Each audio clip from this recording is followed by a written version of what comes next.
Demographic representation refers to the extent to which a member shares the same demographic characteristics of his or her constituents.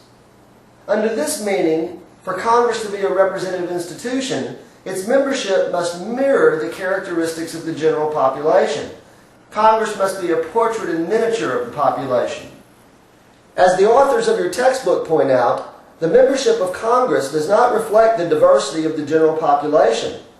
For example, strictly in terms of their numbers, females, African Americans, Latinos, and young people are underrepresented in Congress, while lawyers, people with graduate degrees, Protestants, and the wealthy are overrepresented in Congress. The fact that Congress is not demographically representative of the general population does not necessarily mean that certain groups have more or less influence in the legislative process, although there are many people who assert that this is exactly the implication that should be drawn. Does the fact that women constitute more than half of the general population, but less than 16% of the congressional membership, mean that the interests of women are not considered in the legislative process?